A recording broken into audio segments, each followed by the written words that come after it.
together, which is more than what it would be if you were individual. I'm going to send it out in the chat, the actual definition. I'm trying to do that, but thank you. So I like the theme and the word of the day of synergy, because it follows on with a lot of the topics we've been hearing in this Zoom realm, and the table topics, the speeches, where everybody is trying to find new ways of working together, getting along, and just flows beautifully what Deanna had for table topics last week with, when you have something to say about something, try to find the positive and not the negative. Try to, not just now, but always. And it's something I'm constantly reminding myself of as I'm navigating living with my daughters again, especially one of them who's back from college. An animal that you have to work with, not against, because she is pig-headed, and she will not do well with people, and with whenever we're acting against her will, we're not working with her. It's adversarial, to say the least. Sorry, not to get off on my own personal issues, but we have a great meeting planned today. We have everybody with a role. Let me go through that real quick. We have table topics with Jerry. Yay! Joke master now will be Debbie, and Debbie looks very comfortable. You look like you're in your room, probably because you have a full house of people, like everybody's finding their office space. Joke master Debbie, odd counter Lucille. Thank you both of you for volunteering today. Grammarian is Devin. Timer Angel. Thank you for volunteering for that. General evaluator is Deanna, and the chat monitor and ballot counter will be Pat. Watcher is Megan. And we have two speakers. Jessie is speaker number 1. Stacy is our second speaker. Paul is evaluating Jessie's speech, and Anita is evaluating Stacy's speech. Wow, that's great. I think everybody I'm looking at right now has a role today, except for Corey. Corey, you can just be like a nice, casual audience member without a huge. Does anybody have any questions before we begin? I don't want to take time. We have great speeches planned. Anything you want to offer? Yes, Angel. The timing for the speeches, please, Alisa. Is it 5 to 7? We have the first speech will be, I'm sorry, the second speaker, Stacy, is a 8 to 10 minute speech. That's the second speech. The first speaker is Jessie, and her speech is, I wrote them in wrong initially, it's 5 to 7 minutes. So I start the green at the time you said first, I start the yellow 1 minute later, and I start the red when they hit either 7 or 10 minutes, and give them 30 seconds or 10 seconds. Yes, ma'am. Is that correct? Does anybody know anything different? I believe that's correct. I never time because I have no sense of time, so please bear with me. I'm going to try something new. That's exciting. Ooh. Yeah, I think timing is a really... balance the computer on my knees. That's why I'm rocking around. And do this at the same time with the phone. Okay. Okay, and then do you have any questions, Angel, for table topics timing, or you want to wait? No, I'm familiar with the time for that one. Thank you. Okay, and then there's a grace period for speakers of 30 seconds, 30 right? seconds. And for the table topics, the grace period is 10 seconds, I believe. Okay, great. Win-win relationships. We have a winning team today, winning speakers, and what I'm going to do is introduce our first speaker today is Jessie. Jessie, is your last name Kiko or Keiko? Kiko. Kiko, that's a beautiful name. Jessie is presenting from the Pathways program. It's a level 2 presentation. The length of the speech is 5 to 7 minutes, and Jessie's personal objectives are to improve her clarity, her confidence, and to use more personal experiences and a wider voice range. The purpose of her speech is to distinguish between different communication styles and to share the interaction of her style with others. The title of Jessie's speech is My Communication Style. Please welcome Jessie with her speech. Thank you, and welcome everybody. Have you ever thought about what your communication style is? Or do you even know about communication styles? Because Pathways in Toastmasters has 4 distinct communication styles. And I couldn't help but notice that they coincide very closely with the well-known Myers-Briggs personality studies. So the communication styles and the personality studies are almost one and the same. So much so that I wanted to create I was going to share, host disabled attendee screen sharing. I wonder, could we open up the screen sharing? Oh, there we go. Okay. So thank you. Thanks, yeah. Devin. Here we are with the handout. And in the legend, as it says, green is the Toastmasters Pathways communication styles, and everything in black will be the Myers-Briggs personality matrix. And as you can see, there's 4 of each, and they match up really perfectly. The top left we're going to start out with is direct communicator, which in Myers-Briggs is controller personality. And these are always going to be usually somebody like your CEOs or your managers. And moving over to the right, we have analytical communicator. And that's what my husband was. His name was Fred. And he was an engineer. In fact, he was the chief technical officer for the company that we had together. And engineers and analytical people love formulas, they love math and data, and they're very good at detail oriented. And these 2 on the top are more formal communicators, okay? So the 2 at the bottom was what I ranked higher in the informal communicators. And both of these actually were pretty high on my numbers. The first one on the left is initiating communicator. They'll be promoter personality in Myers-Briggs. And these are usually your salespeople in any organization. And they also love to have a good time and love to go to parties and laugh a lot and tell stories. Very necessary folks, as is everyone. And all of these I want to just mention are, baseline. There's always exceptions to any norm, and this is no different. Over on the right bottom is a supportive communicator. And in Myers-Briggs, it's also called the supportive personality. And these are often our educators and creative people. And I have a thing about the 60s with the flower child persona, and quite often that would be a supportive type of communicator. Now, they also make very good members of a support team in business. And the point here is, I'm going to take it off share, is that everyone, has their strengths, and it's really important to know what our strengths are. And I was in HR, as I mentioned, and that was perfect for me because it actually gave me a chance to use my supportive communication style as well as my promoter and initiating communication style, because with the employees, I was able to support them with whatever they needed. I was also I got to go out and do HR seminars and then come back to the office and prepare training and then teach the employees what I had learned. And then I got to do supportive as well with new employees, make sure they had everything they needed, and also fulfill my own agenda with the promoter to make sure that everything was compliant and up to date. So it really is possible, though, when I studied these out and from my own experience, to see that there can be a butting of the heads with different communication styles. But the point is to work together and have some synergy, as we talked about already today, and try to highlight each other's strengths, because something I'm rather weak in, like engineering, will be someone else's top strength, like my ex-husband. And we could always look for delegating what we are less proficient in and find somebody who is more proficient in that, and that way everybody gets to do what they enjoy.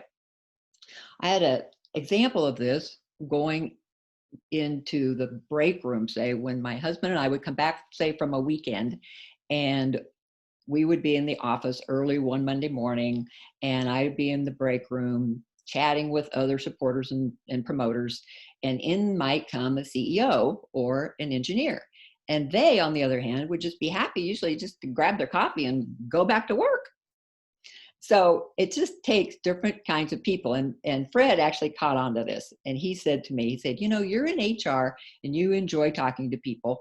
And, you know, after I had come home with a couple of very needed pieces of information, he said, why don't you just do that and keep a finger on the pulse of the company? And that actually worked very well until we sold the company about four years later. And then another story that I had, Fred was actually an inventor, and he designed the very first filter, DSL filter that there ever was.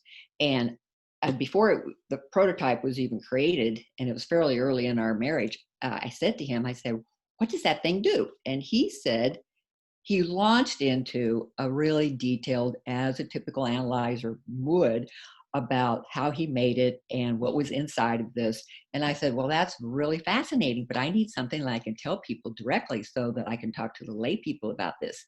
And it was probably about 2 months later when, after I'd asked a lot of questions, and I finally said to Fred, I said, does this go between the phone and the wall to make high-speed internet DSL service work without interference? And he said, yes. And I said, hallelujah. I was so happy that I knew what this product was. Now I could promote it, and I could promote the business. And I knew that our company, I knew what the mission statement was going to be. So we were off to a great start.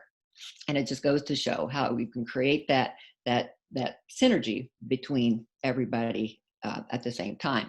And I just want to leave you with the fact that I'm going to be moving on and working with educators and promoting my ideas. And this time I'm going to be noticing, though, I'm going to observe what the other person's communication style is so that I can improve mine and adjust a little bit. And I encourage you to do the same. Figure out what your communication style is, and then look around and adjust to somebody else's communication style so you can enhance and empower your communication. So I hope you've picked up some good tips today that are going to be useful to you. And I know I've enjoyed spending my time with you. And I just want to say, enjoy your communication and go create some synergy. Thank you.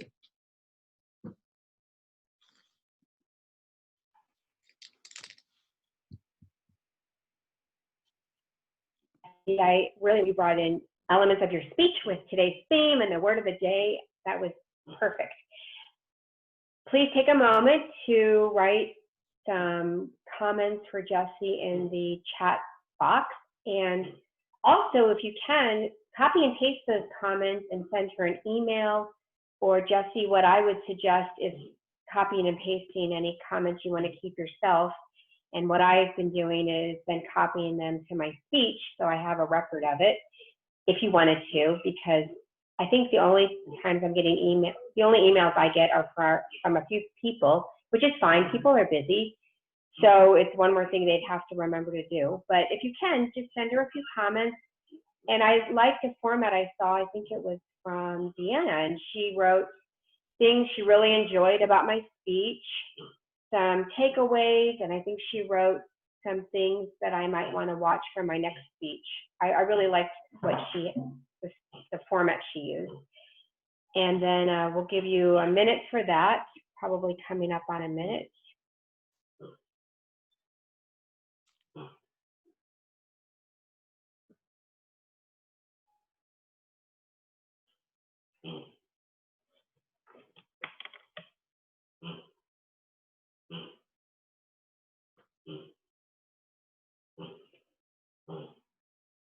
And Pat is our chat monitor ballot counter, so you'll be sending that to Pat.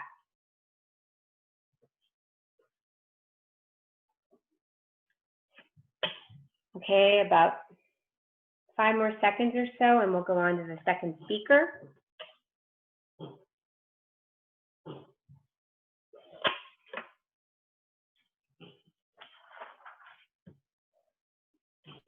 Today, our second speaker is Stacy.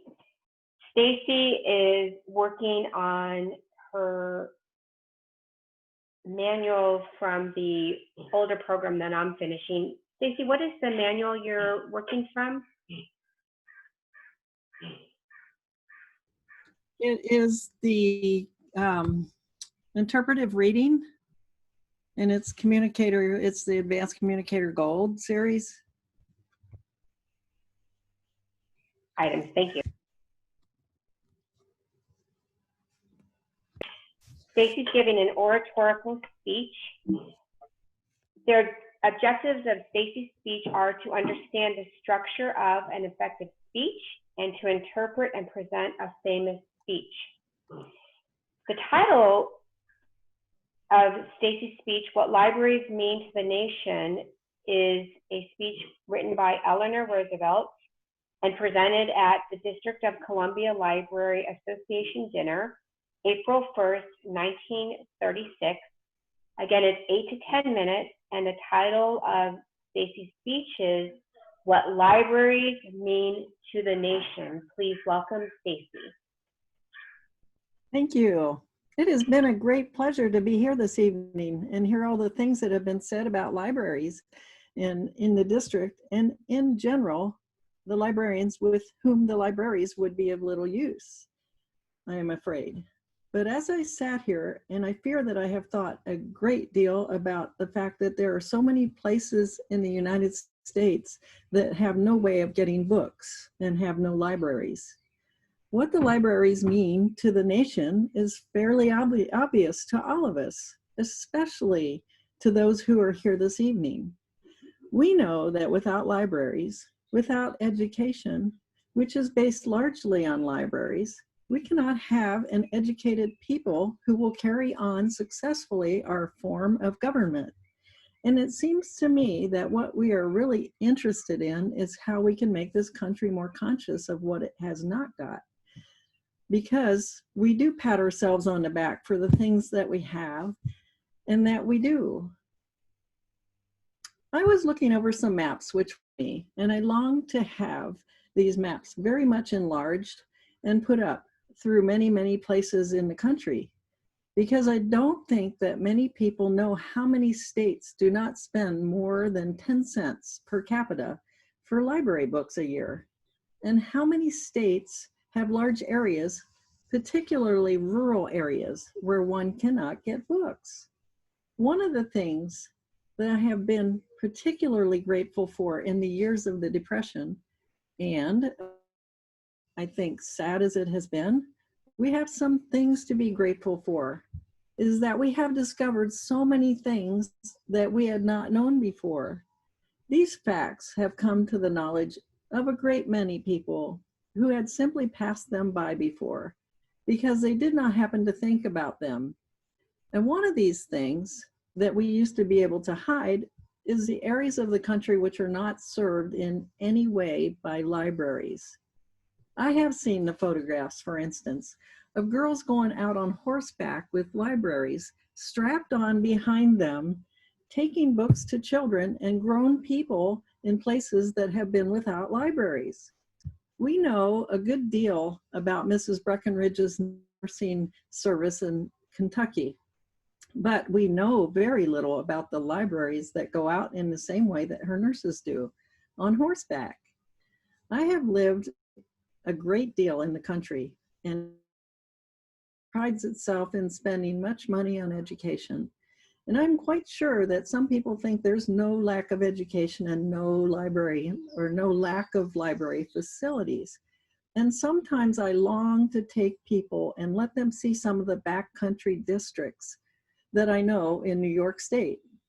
I know one place in the northern part of the state where I used to camp for a while in the summer.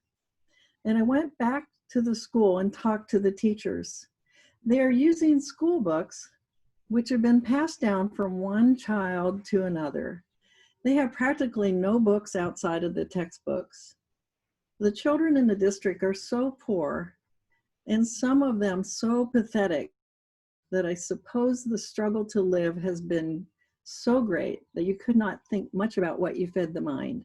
But I came away feeling that right there, in one of the biggest and richest country, we had such a big area that needed books and needed libraries to help these children, to help these schools in the education of the children, and even more to help the whole community to learn to live through their minds.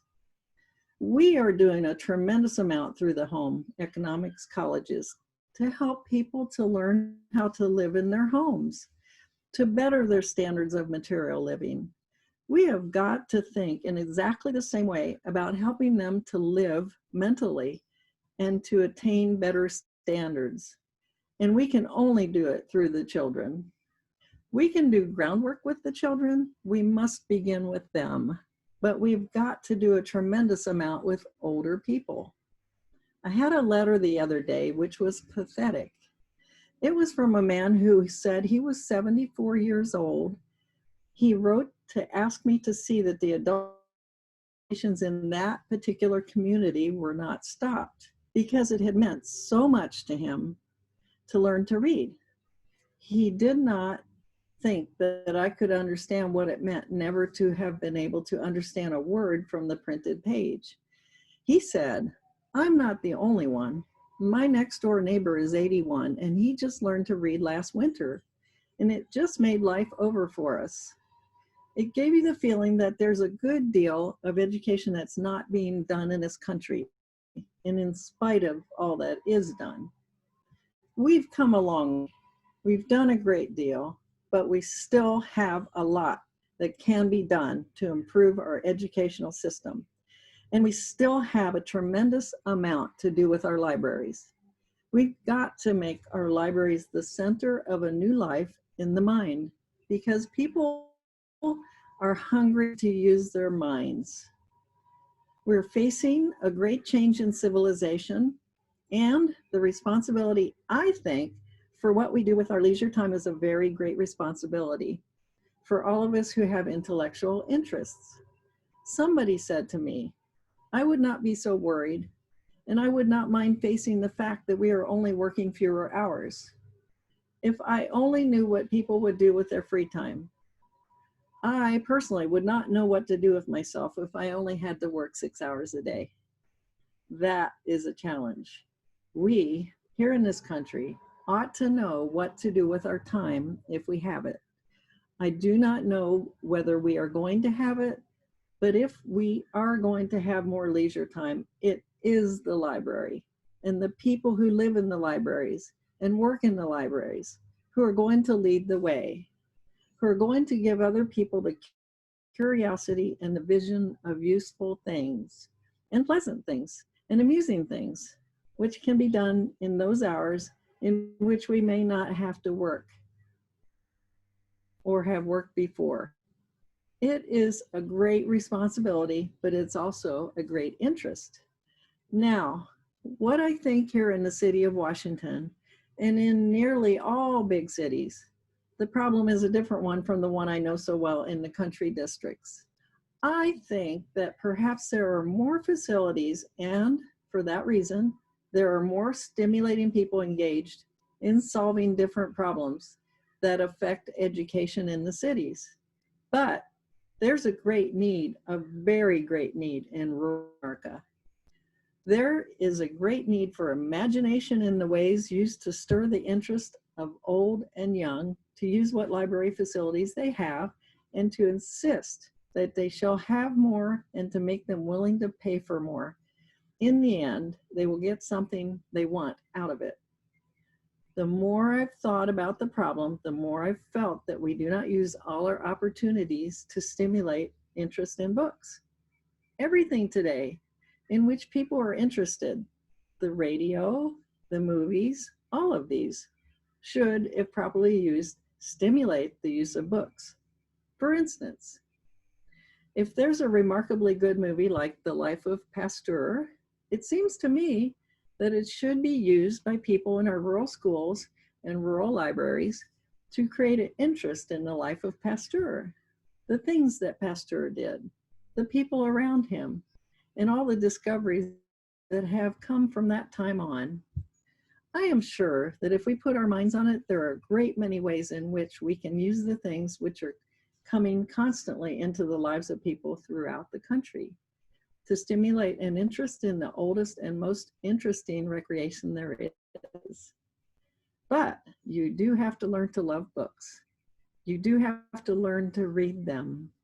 You do have to learn that a book is a companion And this is done in a great many different ways. I think we can do a great deal by having more copies of the same book, perhaps less expensive books in the libraries, so that we can have a good many people reading the same books and coming together for discussion. I know, for instance, that even in a small group like a family, we want to read one book at the same time, and we all want to tear each other's hair out when we can't get a copy. It seems to me that here is something we should be thinking about to stimulate the reading of books in families and large groups of people. I think the CCC has made me realize this. One boy said to me, "Do you know about that book?" I am so glad to be able to talk about it. You know, it takes such a long time to get a book around.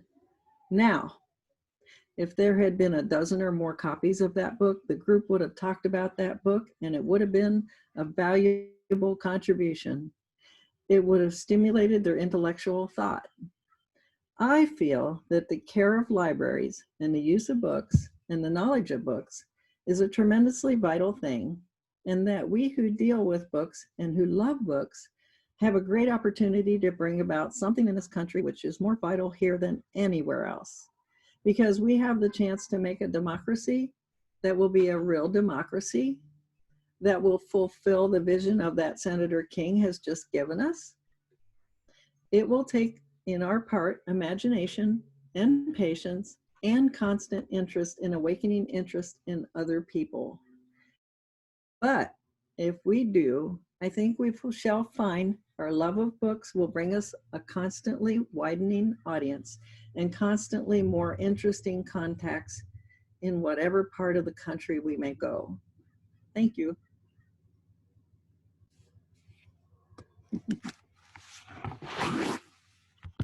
Thank you for that. Please provide comments for Stacy in the way of evaluation by sending her a chat using the chat monitor box. Angel, if you could provide your timer report, I believe one of them was over. I had timed myself, but could you provide your timer's report? Yes, thank you, Lisa. Jessie was in time, and I actually paused her for 15 seconds while she was figuring out her technical thing for her sharing of her screen. And even then she was within time. And then Stacy, I may have put the red up a bit too soon, but you still went over by 50, so you were 20 seconds past what we normally allow. But your pace was so lovely, and I didn't think you should have sped up. Thank you. Okay, well, that's fine, because it was beautiful speech, but we will have a winner, which would be Jessie because of the timing. And for that, we're going to move on to the evaluation portion of the speeches. And our general evaluator is Deanna, who will introduce the speakers for each, the evaluators for each speaker. Sorry. Okay, Deanna, you have it. All right, thank you. I'm proud to announce our first evaluator today to be evaluating Jessie, and that is going to be Paul. So Paul, please. All right, thank you. Sorry about it. I had an internet connection issue, so if I was fumbling through here, I'm back on my iPhone, so hopefully this works out all right. So Jessie, I really enjoyed this talk. First of all, I like how you started by asking a question. I think that's great. I really like the question. Have you ever thought about your communication style? Now, fortunately for me, I have thought about my communication style because I gave this exact same speech. So I have thought about it, but I love how you asked that question. I thought you also did a nice job explaining the grid, explaining from the direct all the way to the supportive communication style, and also how you compared it to the Myers-Briggs. I hadn't really thought about that, so I thought that was really interesting. I thought as far as the presentation goes on the video, it was well lit, so I thought I enjoyed that. And I also think that you're very good on camera.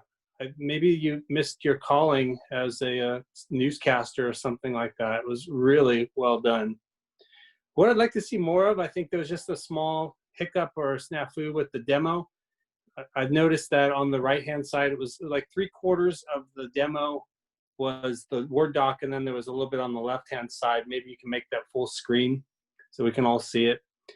And then to challenge yourself, it asks you if you would challenge yourself. I think for me, the challenge would be more hand gestures, to have more hand gestures on the screen. And that's a little bit hard sometimes. I could see you very well from your neck up, and that was great. But maybe some more hand gestures that we can see. And the impact for me, I really enjoyed the presentation and how you did it on video. I thought that was wonderful. And to me, it was really an example of what good looks like on video. So well done.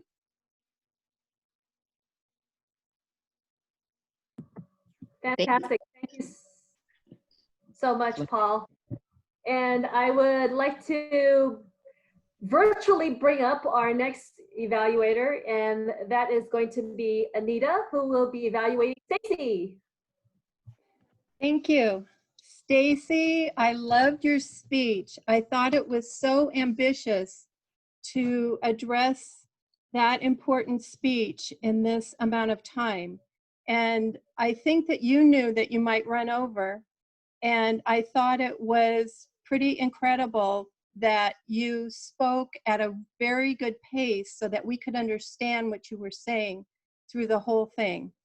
I thought the way that you spoke, your diction, your pronunciation of everything was easy to understand and easy to follow the speech. I thought that, I'm sorry, that's my doggy. I thought that the one thing that I would improve on was that Lisa gave an introduction to the speech, but you didn't. You just kind of went into it. And I don't know what normally happens with these speeches, but it seems like even that speech, if you would have just said something a little bit about it, and that would have connected you with the audience better, and we would have known that you were beginning the speech right then. I was also thinking about hand gestures, and then I realized you were doing them down here, then you did a few up here. It's just really hard with the Zoom to be able to know how to do that and how to do hand gestures effectively. The other thing was that I have to say that Eleanor Roosevelt, she had this wonderful smile, and she could give across her meaning, even in an important and difficult situation with her smile. She could kind of give emphasis. And I was hoping that you would do that as well. And I was thinking about that. And then you started doing it near the end. And I really enjoyed that also. It was a great speech, and you presented it in a very, very good way. Thank you.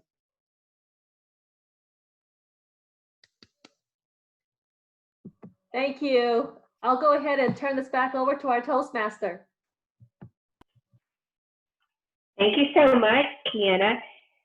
Wow, it's just great hearing evaluations from other people, because I'm writing my own notes, and then we hear our evaluators and they have totally different things than I thought about. And I feel like, as we all know, in Toastmasters, that evaluation is so important to our growth. So thank you, both of you, for wonderful evaluations. And if you could, please take a moment to vote for your preferred evaluator and send that to our chat monitor. Pat and Angel were both evaluators in the time. Great, thank you very much. So take a moment, write comments, and as you're doing that and voting, we don't want to take too much time up, because I realized I didn't give any time to our president at the beginning. I'm so sorry. So we'll have that at the end. We have a table topics, and then we will still have time for a joke. So unless I'm forgetting anything, I'd like to turn the meeting over to Jerry, our fabulous table topics master, who's going to energize us with his win-win presentation. Jerry, you have it. Thank you, Lisa. I wanted to talk today a little bit about synergy. That's the word of the day, how we get synergy. I believe in what's called the win-win philosophy. It's a philosophy of life. It's a philosophy of business. And what the win-win is about is meaning that you help the other person, they help you, and you have this reciprocal agreement. It's not necessarily, you know, written out or discussed or anything like that, but this is the basis of cooperation versus being an adversary.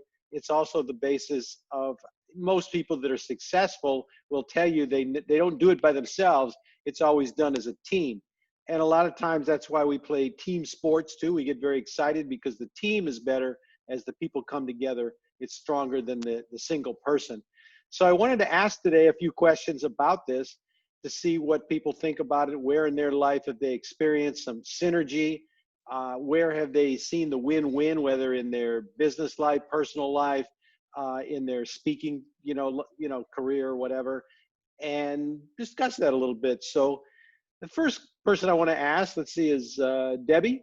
Maybe you can tell us a little bit about how the win-win philosophy, how synergy, how you've been a part of a team, how you've seen things go right for you in certain environments. Maybe pick an example of something you've done in your life that you thought several people came together or multiple people came together and created something that was bigger than the sum of the parts. Thank you. Debbie. Thank you for that question. Okay, time with the team.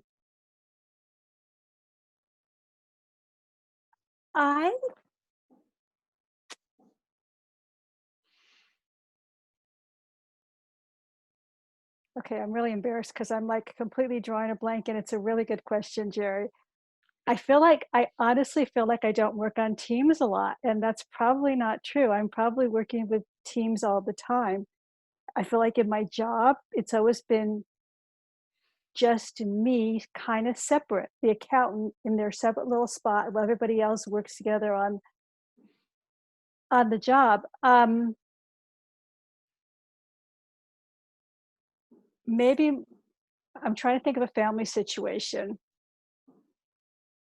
I'm being so bad, you guys. I'm so sorry. I'll think of 100 things when this happens. And I'm just going to say this before I shut up. I do not understand. I listen to all you guys, and you come up with these brilliant things, and you're so good when you evaluate everything you do. And I can never think of anything until we're done. And then I can think of 100 things. But right now, I'm just going to stop and say, I'm sorry that I answered that question so badly. Thank you, Debbie. I think we all experience that where we give a speech or we do a presentation, and then on the way home you think about the one you wanted to give. It's part of speaking. Okay, I want to go on. Let's see. Ask somebody else. Pat, what do you think in terms of have you experienced any synergy in your life? Have you experienced this as part of a team, or have you had any win-win situations where you organize your life in such a way that you see your relationships as win-win? Tell us a little bit about that.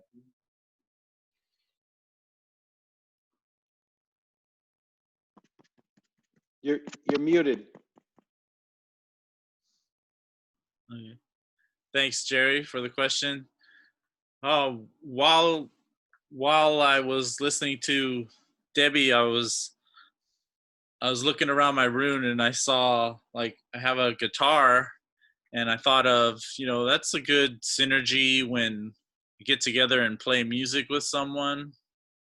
I haven't done it very often, but when I do, I think the last time I did was with maybe my dad, or we would just play guitars, play a couple chords together, and just jam. And you kind of you find out how the good timing is, or when the changes are, and how to sing or how to not sing. Sometimes it's good just to play chords, and I really enjoy it.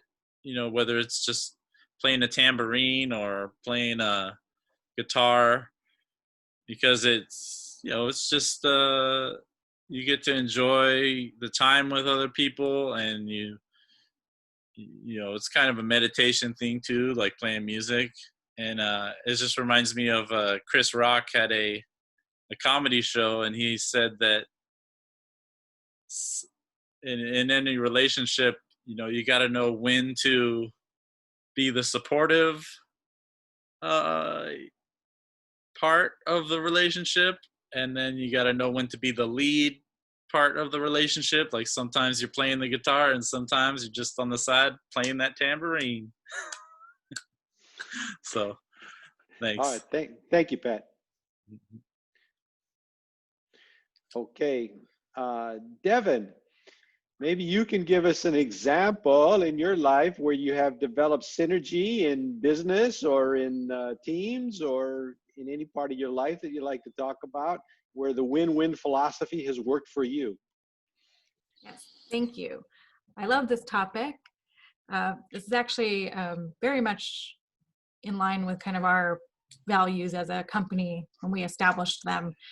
A lot of our clients are consultants or independent professionals, so they don't have a team necessarily to rely on. So as we built our business, something that was important to us was to build the community aspect and bring together this group of authors and speakers and consultants to help each other, because we do see that, the synergy between people with the same kind of business philosophy, doing the same type of things in different industries, can really help each other.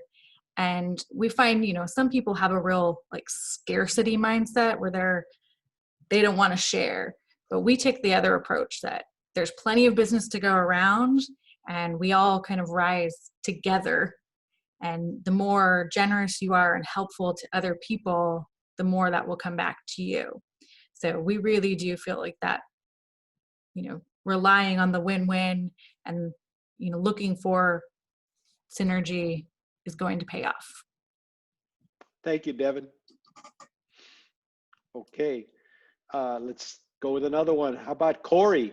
Can you tell us a little bit, Corey, in your life, what has been a win-win? Have you built teams? Have you worked with other people?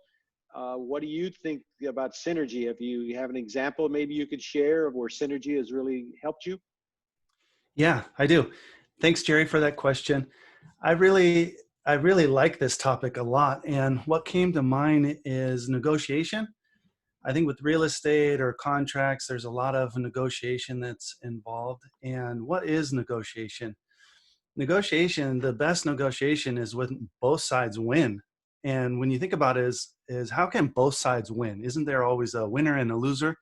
But I always think of this story of two sisters fighting over an orange. So they have this orange, right?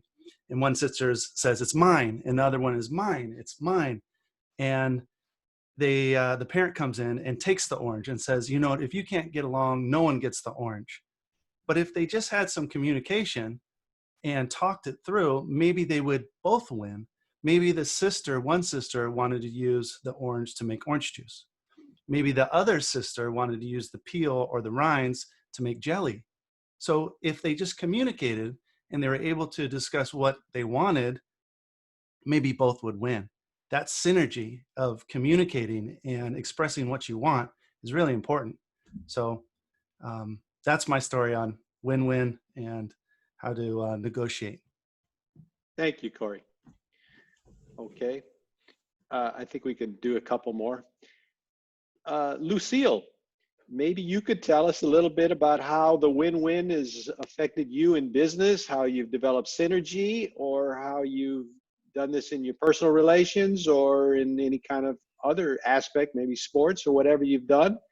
Tell us a little bit about win-win and synergy and what your view is of that. Thank you for that question, Jerry. Piggybacking on what Corey had said, in any type of activities, communication is extremely important in order to establish a synergy, as well as to come to a conclusion where both parties have a win-win situation. So in my business, that is very important because I have to understand the client's goals first before I can even present a solution for them. I have to find out their pain points in order to advise them on what they need to do. So if, for me, communication is important to that respect, because having that synergy, it's going to be an understanding what their goals, what their needs, what their pain, then I can provide the solution, then it will be a win-win situation. And that's the root, and for both of us. If they win, I win, because they become my clients, and I have to make sure that they are also continuing to grow, because that will make my business grow as well. So for the business side, for in a relationship, it works the same way. Communication is really the key to that, to have some synergy and a win-win situation. Thank you for that question. Thank you, Lucille. Okay. I think we got time for one more. Let's see. Angel, it's the same question. What has helped you in your life in terms of the win-win philosophy, in terms of developing synergy, in terms of working on a team, or, you know, personal relationships, business, talk, speaking, whatever you'd like to talk about on this subject? Thank you. Thank you, Jerry. Thank you very much. Yes, actually, I'm glad you asked me that question. I was thinking about the past when I used to work in teaching, when I had to work with assistants and support, and how much to and fro. And we were really like parents, or even a commune or a kibbutz, you know, helping to raise these small children. But then I realized that my photography work has been exactly that. It's all been synergy, because what I do is bring people together. I bring people together that might not be able to communicate well or cooperate, and we create that synergy. I bring photographers who maybe are shy, or don't know how to speak to the girl, the model, or, you know, they don't know the technical, perhaps. Usually it's the social side, though, that they don't know what's appropriate to say. They have difficulty communicating their vision of what we're trying to create. And I work with people. So we're trying to get that person to understand, that person who is modeling, or that family. What are we trying to do? Let's show this. And so I really enjoy that. I love it. I find that I'm the person in the middle. I understand what it's like to model and to have people look at you and have cameras in your face. But I also really understand how they need to try and communicate, how far away they should be. Every tiny little detail that I see them improve really means a lot to me, that I can see that I'm creating where I won't be needed, because they take that synergy away with them. They go ahead and work on their own in the future, because they develop confidence and skills and abilities and understanding. And that all comes from the communication of me jumping in sometimes going, hang on, let's look at this. Or otherwise just being in the background. It doesn't matter what your style, your leadership style, to go back to Jesse, you can jump in and you can help to create a team with elements, and whatever you see as missing, that's the change that you need to become. And so that's what I miss doing now that we're in lockdown, but I hope I'll be doing it again soon. Thank you. Oh, thank you, Angel. Okay. I don't know how we're doing on the time. I guess we could, should I wrap that up now, or Lisa? You know what, you can go ahead and have one more. I think we're fine. We're near the end of everything. Okay.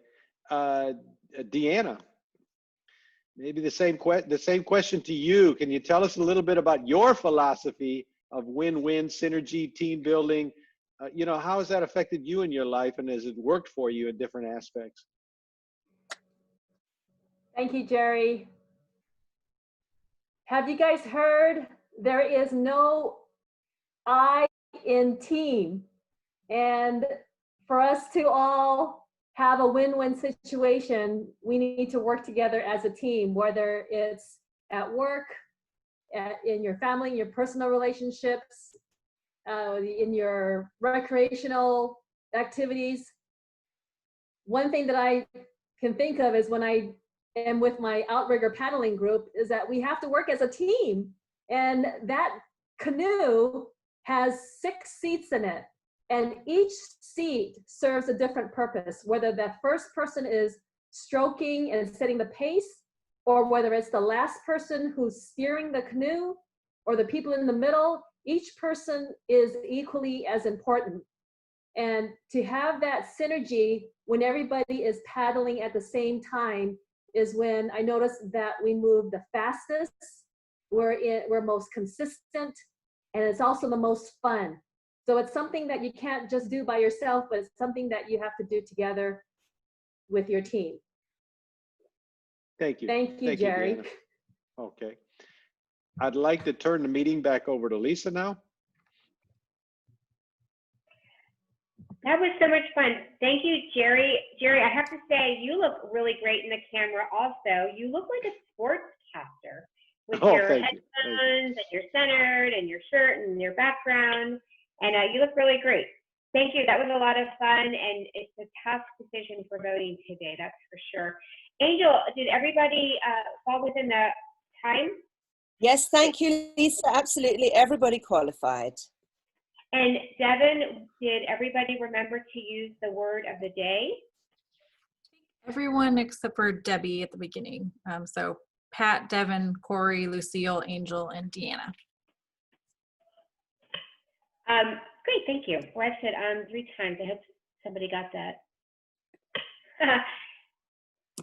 So with that, I think we are going to ask for everybody to vote for table topics.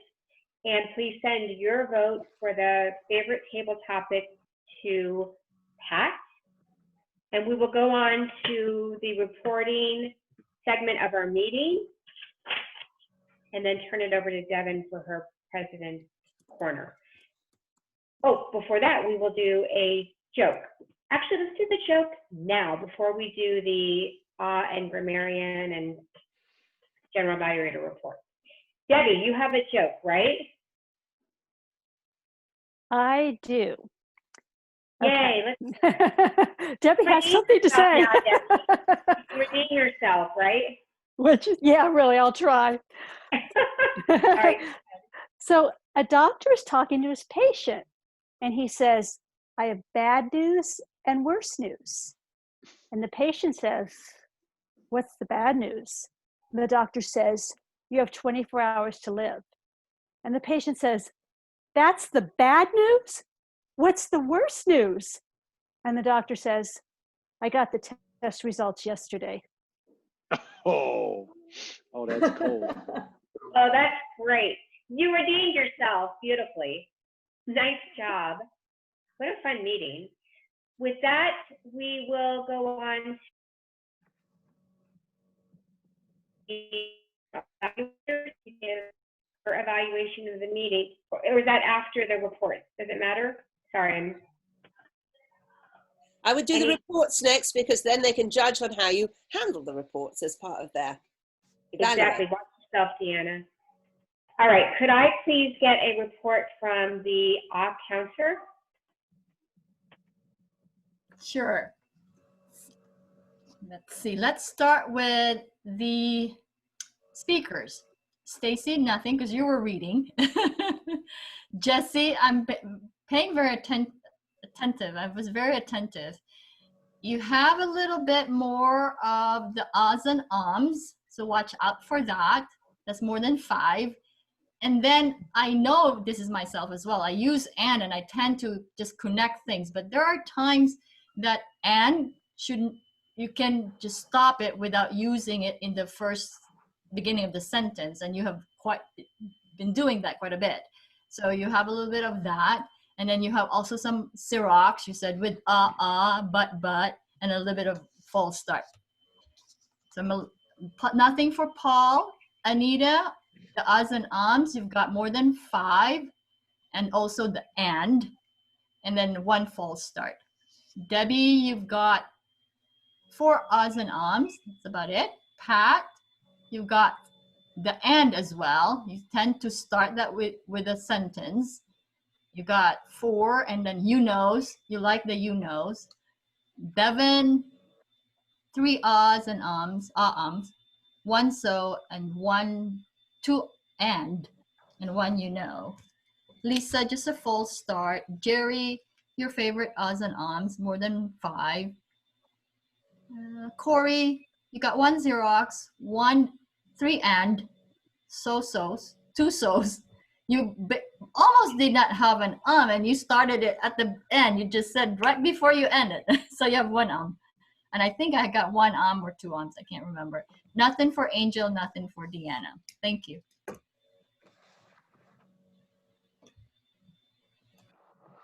Thank you. And could I please get a grammarian report from Devin?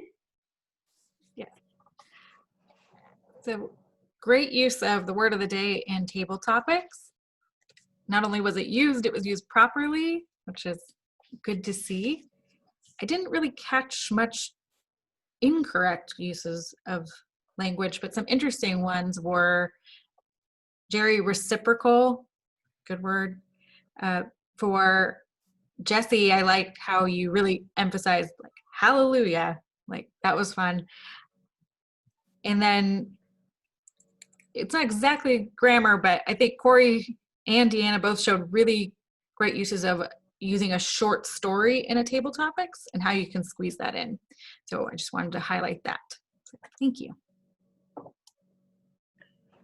Thank you.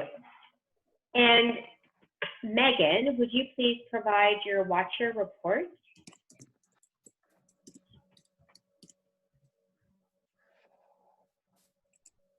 You're muted, man. Megan, you're muted.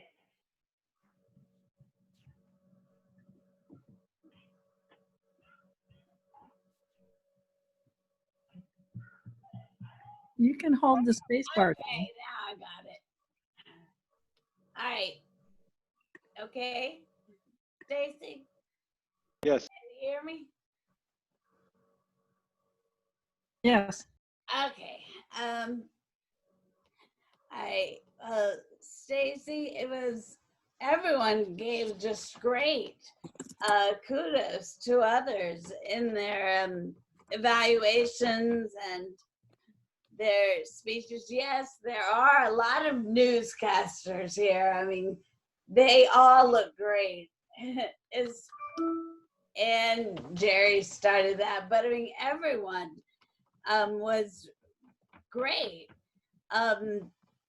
Angel, it looked like your screen went yellow for a while, and I don't know, does it do that when you take That's timing, darling. That's how we do the timing now. We make the screen go yellow, red, and green. That's how they know how much time they've got left. Oh, okay, cool. I didn't know what that was. Thanks. And Paul, I love the background. I love the studious background look that you have. And Lucille, I love that you gave a great consideration look during Stacy's speech. You were very, I don't know, I guess because we're all virtual, it's kind of hard for Stacy to feel the audience and feel the vibes. But I love the the consideration look, Lucille. And Corey, great lighting. Devin, good lighting. And Paul and Jesse, it was good that you brought up the Myers-Briggs, as Paul was saying. That was in a great use of the fact that you put up that share screen. It was, I think Lisa did that before, and I just think that that is a good technological thing to use. And it's good for Angel to use the yellow screen and stuff for the timer. So. I made them myself, darling. Well, it's super. Thank you so much, Megan. Thank you for that. You caught a lot of really excellent details. And we still need a general evaluator report from Deanna. Take it away. Okay, all right, I'll try to make this really quick. Overall, fantastic meeting as always. I love seeing you guys on Friday. I love the theme. That was an excellent theme, Jerry. I would say, if anything, probably would be good to do an agenda. I know that we're not passing out any papers anymore, but having an agenda at least reminds us, okay, Devin, the president, should start the meeting. And how much time do we have to do? Oh, you do have it. Okay. Yeah, I Anyway, forgot. I'm but sorry. it just kind of helps us to think, all right, how much time does the table topics master really have, and stick to that schedule, so at least that we're all on time. And I would say for all of us to make an extra effort to be in a good quiet spot. And Debbie did a great job. You found your room, and that was a good place to be. And the evaluators did a good job. Paul, you did an excellent job. Anita, fantastic job, first time being an evaluator. And with the noise of your dog barking, I liked how you pretty much ignored him, and you came across confident with your evaluation. You had really good points. So kudos to you on that. And let's see, that is pretty much it. And Lisa, you've got the cutest pig. I didn't know you had a pig. Please, can we see the pig? Is that allowed? I need to see the pig. Yes, I'm going to show you the pig, but I'm going to announce our winners first, because that is a fun part of the meeting. So Jesse, congratulations on the best speaker spot today. That was really nicely done. And congratulations to Anita for best evaluator. Beautifully done. And Deanna, best general evaluator and best table topics today. Congratulations. And I'm going to show you my pig and mute myself because she's going to start screeching. And Devin, I'm turning it over to you for president. I'm sorry I bypassed you at the beginning. Thank you. Oh, there's the pig. Hang on, you got to see the pig. So cute. Oh, sweet. Oh, Oh, pretty cute. How old is he? Is it a boy or girl? Her name is Luna, female, and she is 4 months old. And she's grouchy because she wants to sleep under my arm. Do you house Okay, train? sorry. Do you house train pigs? Do I have what? Can you house train them? Yeah, but it ain't easy. Okay. We're working on it. So next week, Charles will be our Toastmaster. And then we have a lot of open roles. And also a speaking opportunity. Well, actually, Lisa, how long is your speech next week? I'm assuming it's 8 to 10. I will make it no more than 11 minutes. 11 minutes. Okay, so if somebody had a, icebreaker or a short, like 5 to 7, and wanted to speak, we could take another speaker. We need a table topics master, evaluators, the whole gamut, really. I would like to be a table topics master with Charles, please. Okay, thank you. And I can do lots of them if we want to marry that with a longer speech. Yeah. I can be general evaluator. Okay. I'll be the joke master. Jesse. I haven't heard Debbie have any speech lately. Debbie needs to go online and see what her next speech is. I'll do the grammarian and I'll look and see. I don't have a speech. I don't even have a topic, but I'll look. You can be evaluator. No, I'll be grammarian. I'm not a good evaluator. That's not true at all. Just practice. All Have the more reason to opinions do it. and then open your mouth. That's all it is. Okay. So we'll work to fill the rest of that. I did want to just show you guys, we do have our Pathways progress back. So Anita gets a check mark today, and so does Jesse. Oh, look at me, I have nothing. Yay. So great job, everybody, continuing to work through. I tried to update it as best as I could remember where people were, but if you're not in the correct space, just let me know. Has anybody seen Leanne? I haven't seen her for a long time. Yeah, she was not very comfortable with doing the virtual meetings, but we're trying to encourage her to give it a try. Yeah. So she's going to come back.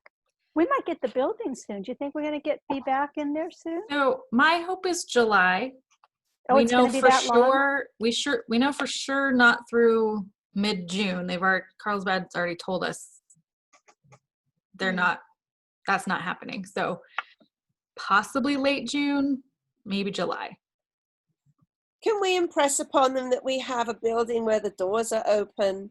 We can open all the windows. We're right by the ocean. You know, we're not like we're tucked away downstairs in a basement somewhere. Yeah, it's a blanket county policy, or actually city policy. So it's like the state makes a rule, then each individual city and county gets to decide how they want to do it. So we're dealing with a few levels of decisions. And then, but yeah, as soon as we know and we can, we'll try to get everybody together. Obviously our group is more than 10 people, so we are a little bit in the kind of phase 2 or 3 in terms of how they're doing gatherings. But for now, we are appreciative of all of you showing up every week. We were supposed to have officer elections this week.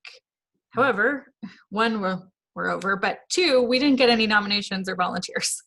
So if you would even consider doing it and you have some questions and want to know more about it, if you could stay for a couple minutes after the meeting. When is your deadline for the nomination? Sorry? Yesterday was your deadline? The deadline was supposed to be Wednesday. Sorry, I missed that. How about we just nominate everybody's in the position, could just keep their same position? So we can't do that because some of our terms are done. So we have some movement happening, and then we have some members that have not signed up right now for the next term, so they can't be an officer. So we'll officially adjourn the meeting now, but then if some of you could stay after and chat, that would be very helpful. So have a great weekend, everybody.